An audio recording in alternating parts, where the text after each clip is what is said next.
빌립보서 3장 4절부터 11절 말씀 가지고 그리스도 안에서 발견되기 위하여라는 제목으로 함께 말씀 나누고자 합니다. 영어에 제티슨이라는 말이 있습니다.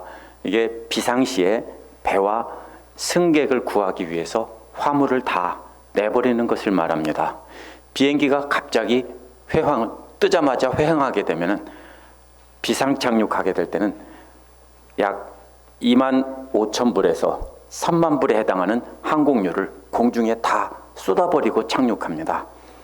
그 군용기의 수송기의 경우는 싣고 있던 무기를 다 버립니다. 그게 아무리 비싸도요. 그 목적은 뭐냐면은 엄청난 손실을 감수하면서도 그 안에 타고 있는 생명을 구하기 위해서입니다. 그걸 제티슨이라고 합니다. 사도행전 27장 18절에서 19절에 보면 제티슨 하는 장면이 나옵니다. 18절에 보면 처음 버린 것은 배에 싣고 가던 모든 짐들입니다. 사실 이 항해의 목적은 그 모든 귀중한 보화나 곡식 같은 거 싣고 로마로 가서 로마까지 운반하는 것이 목적입니다.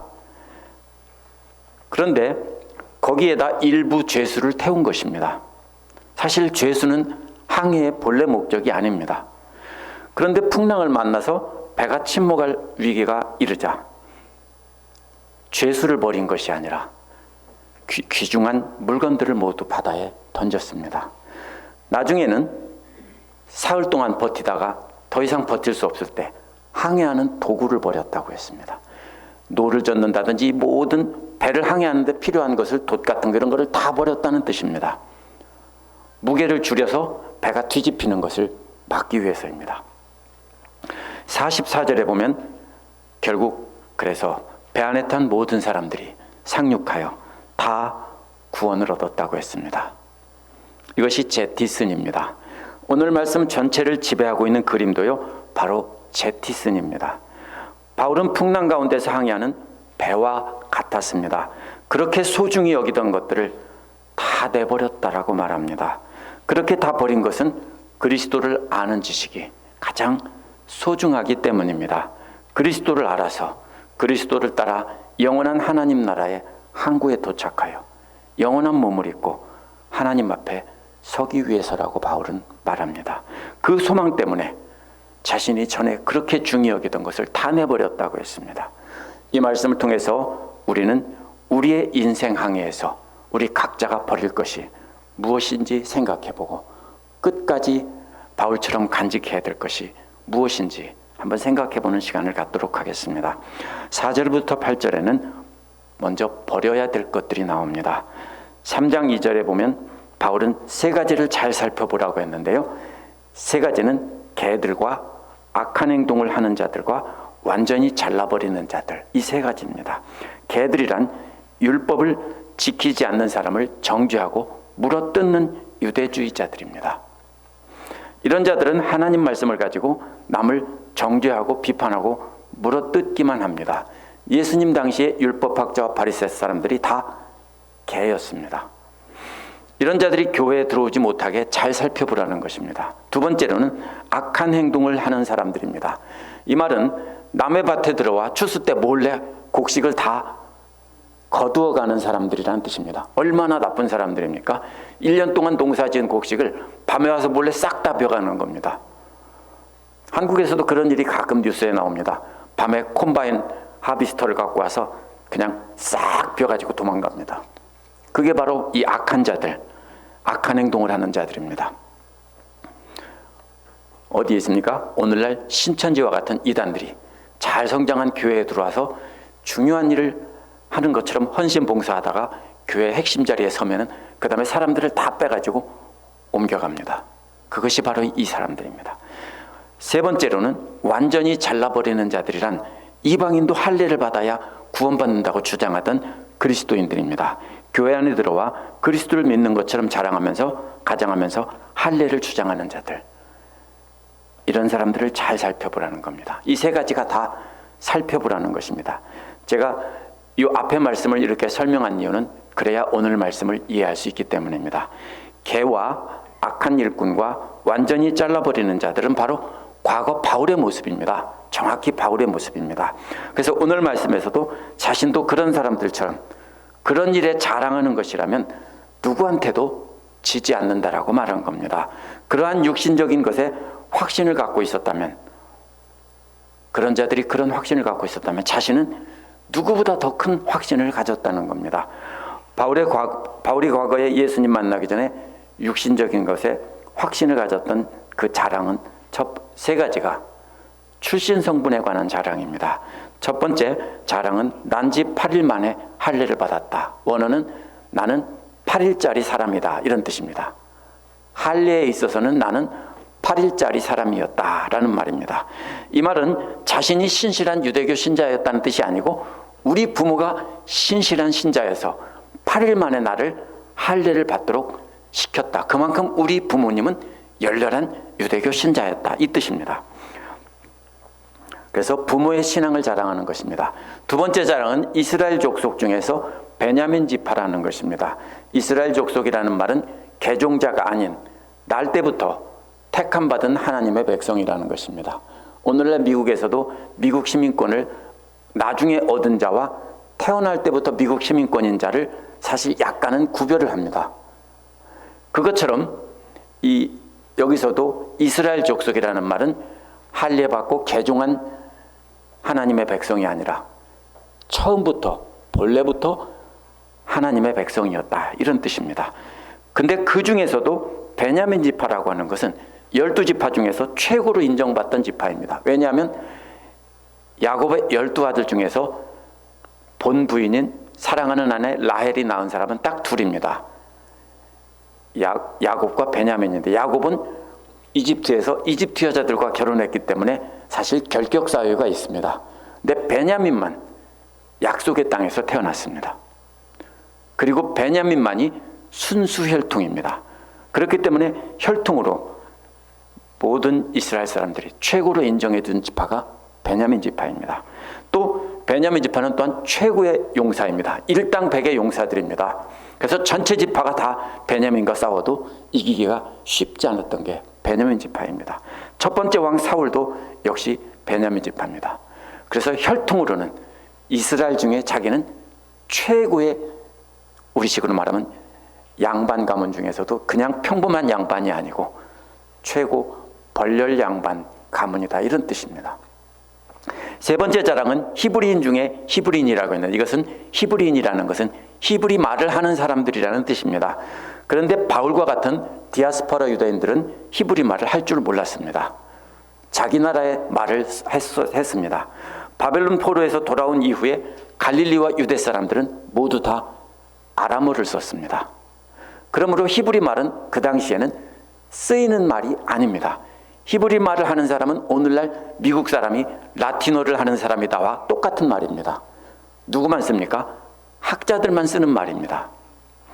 따라서 히브리어는 오직 성경 언어로만 남아 있었기 때문에 내가 히브리인 중에 히브리인이라는 말은 바로 조상 대대로, 히브리인들이라는 말은 조상들을 말합니다. 성경을 연구하는 예루살렘에 있던 성경 학자들 중에 내가 최고 가는 그런 학자 그룹에 속한 사람이다, 이런 뜻입니다. 바울은 그런데 길리기아의 다소에서 태어났습니다. 근데 부모가 바울을 어릴 때부터 예루살렘으로 유학을 보냈습니다.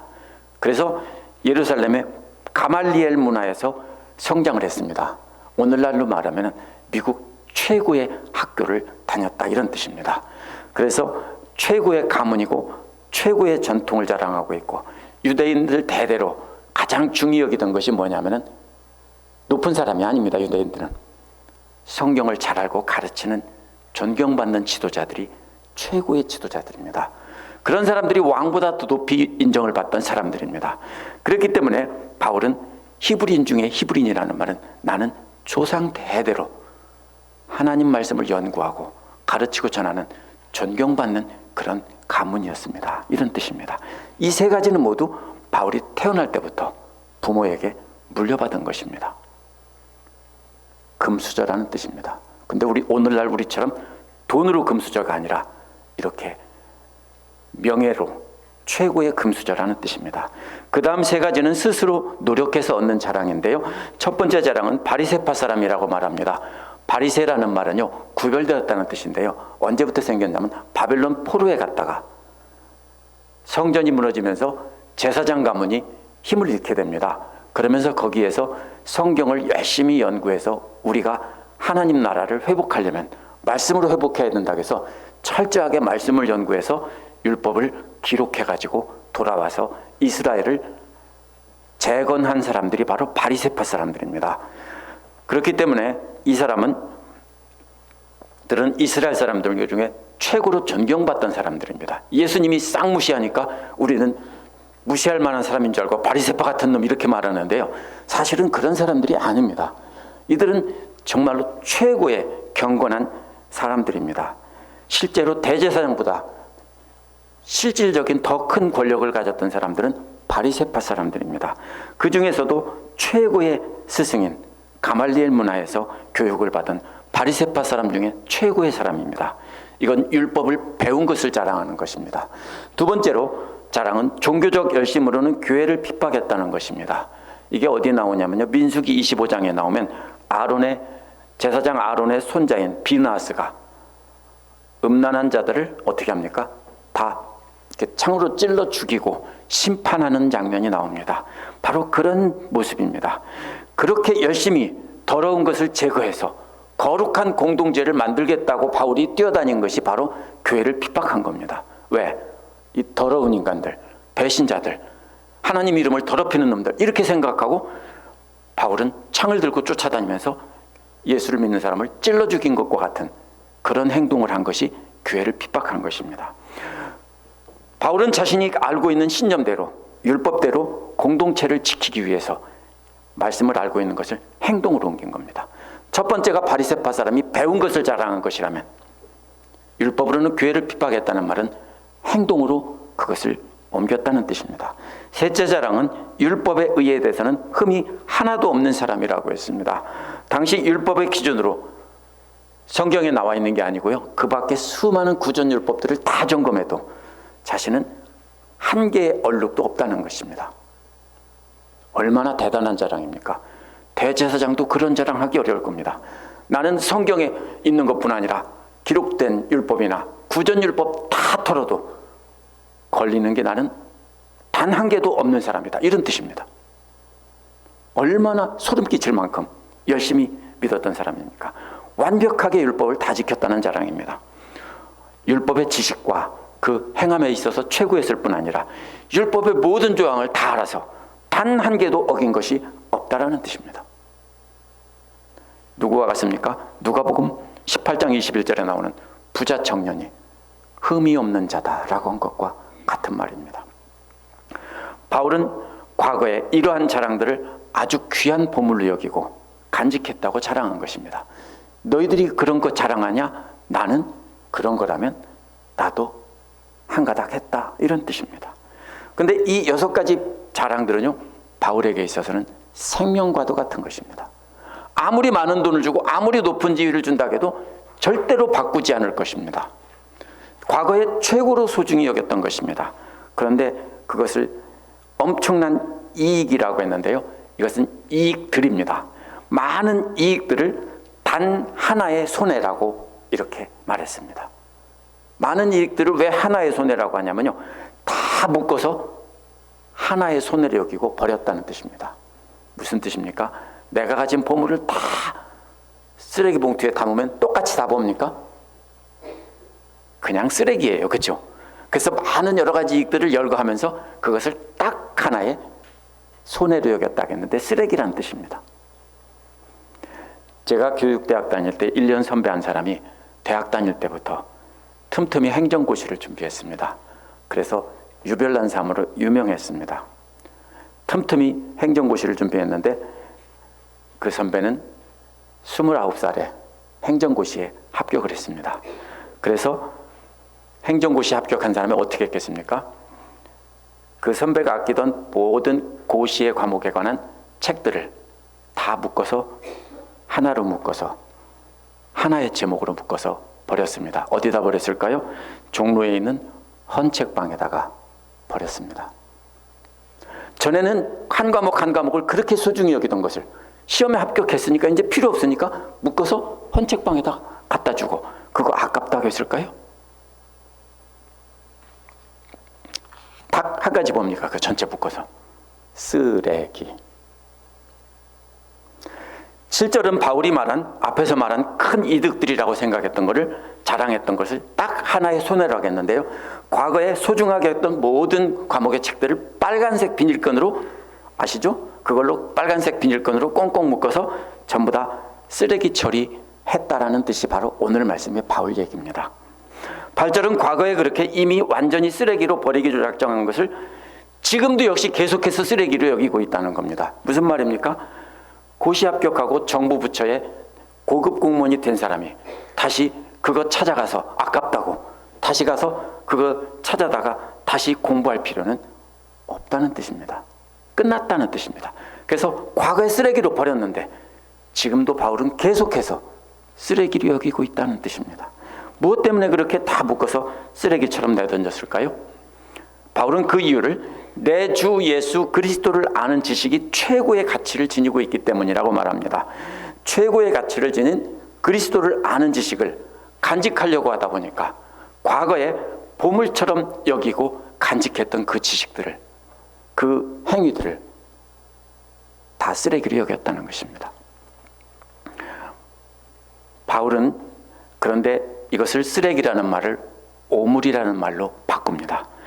자신이 마음 안에 간직한 그 예수 그리스도를 아는 지식이 너무나 고귀하고 깨끗하기 때문에 그 옆에다가 오물을 함께 담을 수 없다는 겁니다. 무슨 말씀인지 이해가 가세요? 예수 그리스도를 아는 지식이 너무 고귀하고 거룩하고 아름답다 보니까 그 자리에다가 과거에 귀히 여기던 그 쓰레기도 함께 담아둘 수는 없다는 겁니다. 혹시 그럴 분 계세요?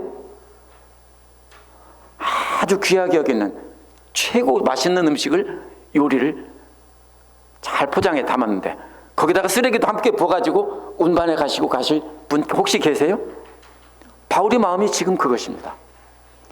오물이라는 말은 개역에서 배설물로 번역했는데요, 이 말은 본래는 배설물이 아니라 먹다 남은 음식 쓰레기, 아니면 동물들이 잡아먹고 뜯어먹고 난 뼈만 남고 일부 먹기 나쁜 부분 남아서 버린 것을, 팔이나 구더기들이 드글드글 끓는 것을 바로 말하는 것입니다.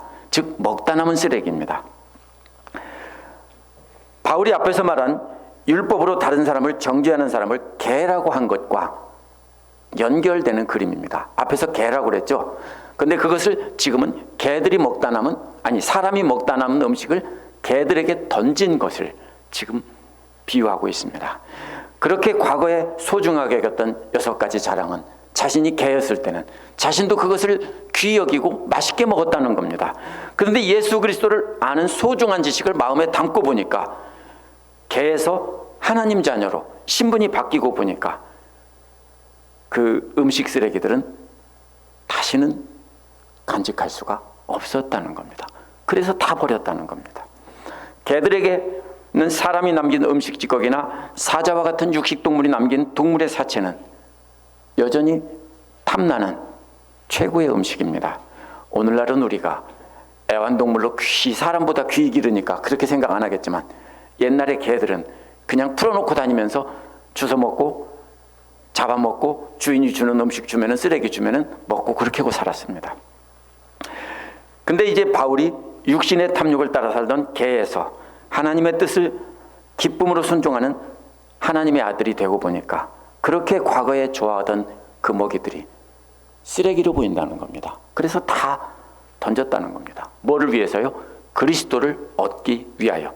바울은 그리스도를 이미 얻었습니다. 그런데 왜 얻기 위하여라고 말합니까? 예수 그리스도를 믿어서 거듭난 사람이기 때문에 이미 그리스도를 얻었습니다. 그런데도 그리스도를 얻기 위해서라고 하는 것은 다 쓰레기 처리했다는 것에 주목해야 됩니다. 예수 그리스도를 믿어 의롭다함을 받은 칭의 구원을 말하는 것이 아니라 계속해서 예수 그리스도를 닮아가는 성화의 과정을 뜻합니다. 예수 그리스도를 아는 고귀한 지식을 간직하고 나서 그 지식에 따라 하나하나 예수 그리스도를 닮아가는 것이 그 어느보다 소중하다는 겁니다. 바울도 뭐라 하겠습니까? 과거 율법의 지식을 다 갖고 나서 그 다음에 그것을 따라 행동으로 교회를 핍박했다고 그랬죠. 마찬가지입니다. 바울은 지금 예수 그리스도를 아는 고귀한 지식을 간직한 다음에 그것을 하나씩 꺼내서 그리스도를 닮아가려고 하고 있다는 겁니다. 그래서 그것이 그리스도를 얻기 위하여라는 말의 뜻입니다. 그래서 가슴 안에 간직한 고귀한 그리스도를 아는 지식에 따라 예수 그리스도를 닮아가려고 하다 보니까 과거에 그렇게 귀하게 여기던 최고의 보물들을 다 음식 쓰레기로 던져버렸다는 뜻입니다.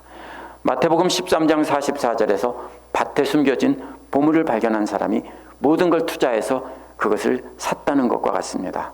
모든 것을 투자해서 모든 것을 다 잃으면서 그 밭을 사는 것은 더 귀한 것을 얻었기 때문입니다. 그래서 과거에 귀히 여기던 것을 음식 쓰레기로 버렸습니다. 이것은 풍랑을 만난 배의 선장이 배에 있는 모든 금은 모아와 곡식을 다 내버리는 제티슨과도 같습니다. 왜요? 배에 탄 생명들이 무엇보다 소중하기 때문입니다. 다 버려야만 배가 가진 본래의 무게중심을 회복해서 풍랑에도 뒤집히지 않을 수 있기 때문입니다. 9절에서 11절은 간직해야 할 것들이 나옵니다. 세 번역은 그리스도의 사람으로 인정받기 위해서 다 버렸다 이렇게 번역했는데요. 원어는 개역처럼 그리스도 안에서 발견되기 위하여라는 뜻입니다.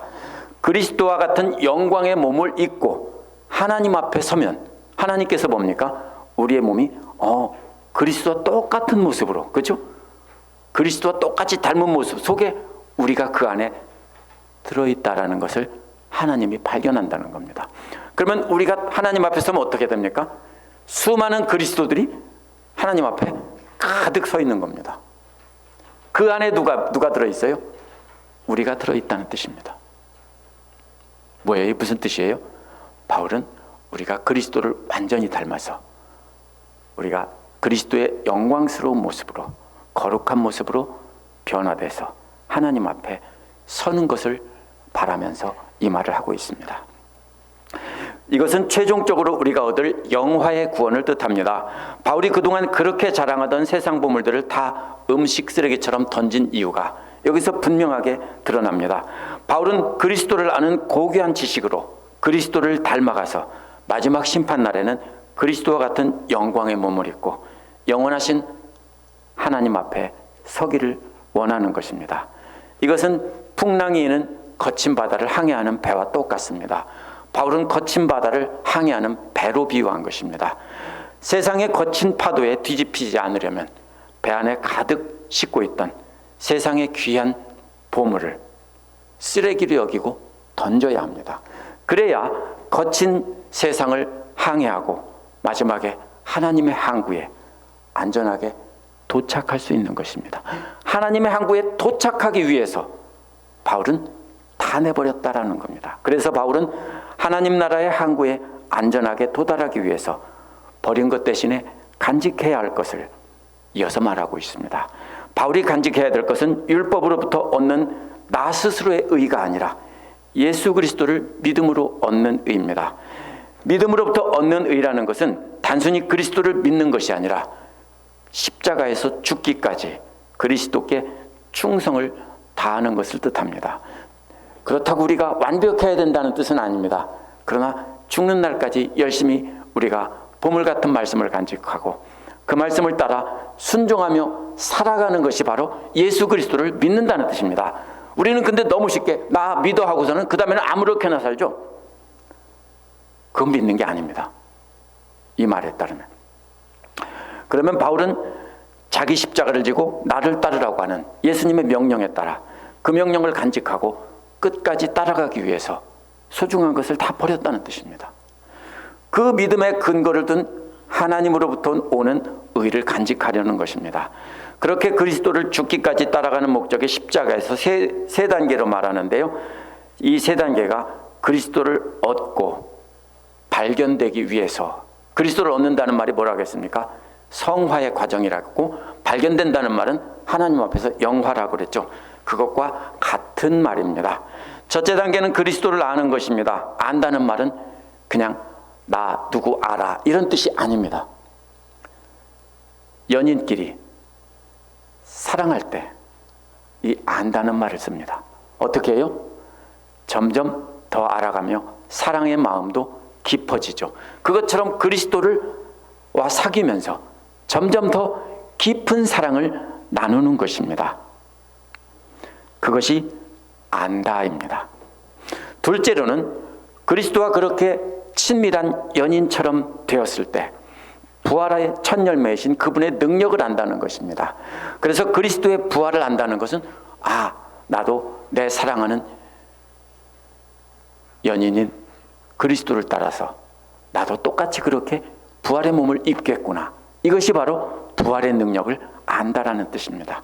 그것을 알고 나니까 세 번째 단계가 뭐냐면은 그분과 고난을 함께 나누어야 된다는 겁니다.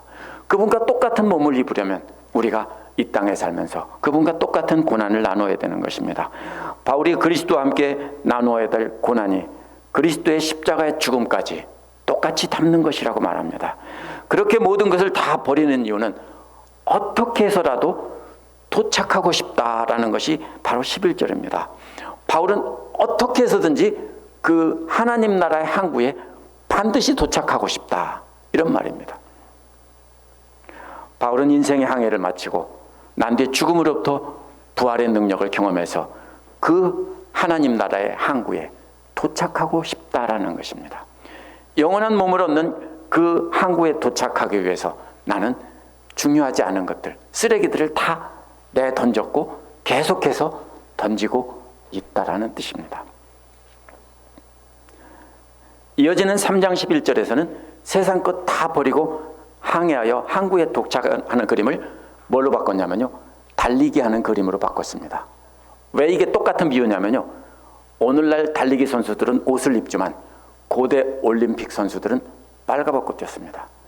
모든 짐, 옷까지 싹 벗어 던지고 맨몸으로 뛰었습니다. 그래서 여자들은 관람할 수 없었습니다. 똑같은 비유를 12절에서는 말을 바꿔서 나는 달리는 것, 전력을 다해 달리는 것, 필요 없는 거 어떻게 해요? 다 벗어 던지고 결국 제티슨이나 옷을 다 벗어 던지고 모든 것 내려놓고 뛰는 달리기나 똑같은 그림입니다. 가을이면 나무들이 노랑빨강으로 아름답게 뽐내다가 그 잎이 다 쏟아집니다. 그런데요, 이것은 기온이 뚝 떨어지면 나무들도 살아남기 위해서 그러는 것입니다. 기온이 많이 떨어지면 나뭇잎은 더 이상 영양분을 만들어서 나무에게 공급해주는 기능을 못한답니다. 대신에 뭐만 합니까? 나무에 있는 수분만 빼앗아서 공중으로 날려버린답니다. 그래서 혹독한 겨울을 견디기 위해서 수분을 빼앗기지 않고 말라 죽지 않으려면 스스로 잎을 쏟아버린다는 것입니다. 이것이 바로 나무의 제티슨입니다. 아름답게 물든 잎들과 분위 있게 쏟아지는 낙엽을 보면서 시몬 너는 어쩌냐 이렇게 하는 것은요, 바로 뭐냐면 나무들의 생존을 위해서 모든 것을 다 쏟아버리는 것이 바로 가을에 낙엽이 지는 것입니다. 나무들도 봄이 되면 새 생명의 싹을 틔우기 위해 그동안 그렇게 아끼고 한 몸 같았던 것을 다 쏟아버리는 겁니다. 바울도 자신의 생명을 구하기 위해 과거에 소중히 여기던 것을 다 버렸습니다. 영원한 하나님 나라의 항구에 도착하여 부활하신 예수 그리스도와 같이 영광의 몸을 입고 하나님 앞에서 영원히 사는 것을 소망하기 위해서입니다. 그러나 우리가 버리는 것은 처음부터 단번에 버리는 것이 아닙니다. 제티슨을 하는 것이 단계적인 것처럼 우리가 하는 것도 단계적입니다. 배를 탄 선장이 제티슨을 할 때 어떤 것부터 버릴까요? 중요하지 않은 것, 무게가 무거운 것, 이런 거 먼저 버리고 가볍고 귀중한 것은 나중에 버리겠죠. 그러다 안 되면 그것까지도 다 버리죠. 안 되면 항해하는 도구까지 다 버리는 겁니다. 마찬가지입니다. 우리가 버리는 것은 예수 그리스도를 아는 지식의 깊이에 따라 점점 깊은 믿음을 행하면서 단계적으로 버리는 것입니다. 처음부터 다 버리라고 하면 누가 어떻게 버립니까? 처음에는 그리스도를 아는 귀한 지식으로 인해서 세상 지식들을 버리는 것입니다.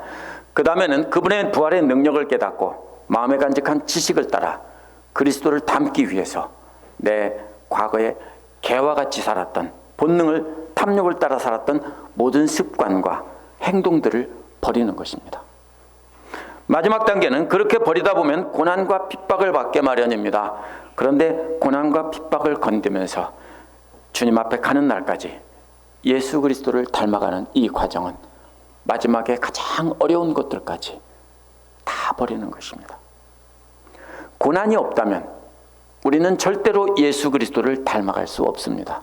그래서 성경 기록자들은 뭐라고 합니까? 고난이 올 때 기뻐하라고 하죠.